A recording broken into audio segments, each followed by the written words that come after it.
Welcome to your foundation striking lesson for today. Hope everybody's having a good week and is excited to get back into the gym soon.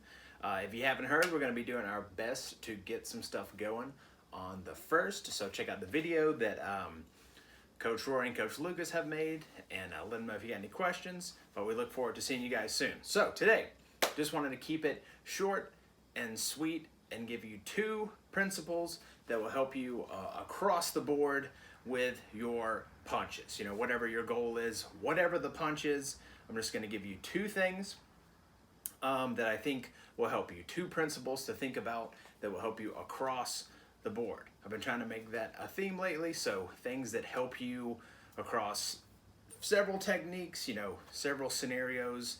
That's the most valuable stuff. So the first one for any punch, you know, any of our good boxing is going to be trying to deliver these first two knuckles, all right?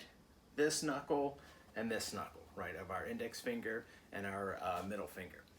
These two knuckles, no matter the punch, that is what I am trying to land. Boom, boom. Not only will it help you with the technique, which I'll talk about in a second, but also that is where I want to strike with in terms of my fist. That's what lines up with my shoulder. That's what's least likely to break. So that is, you know, a very important part of it. But also it will help with my technique. With my straight punches, it will help me turn my punches over, which means like this, fully extending my punches.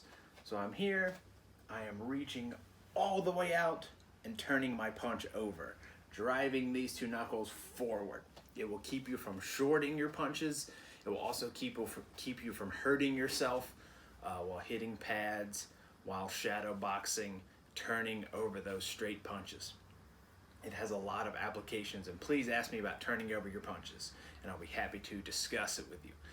Even with the hooks, okay? It's gonna help you, we don't call it turning over, but it will help you deliver your hooks better, and it will help you with your technique on a complicated punch like the hook or an uppercut.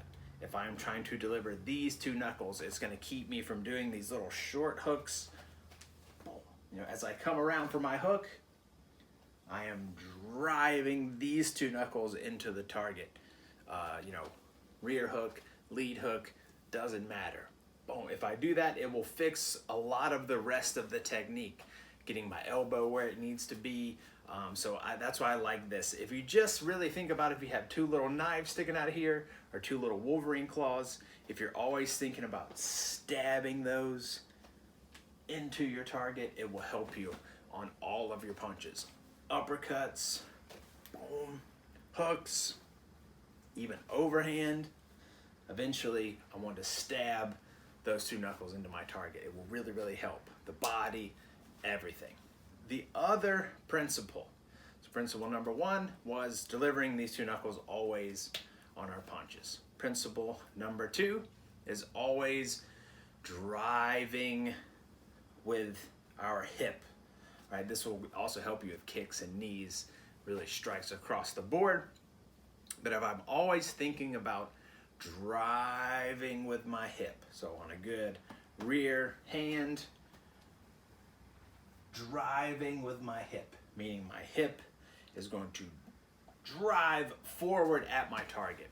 My hip will lead the shoulder, which will bring the fist through.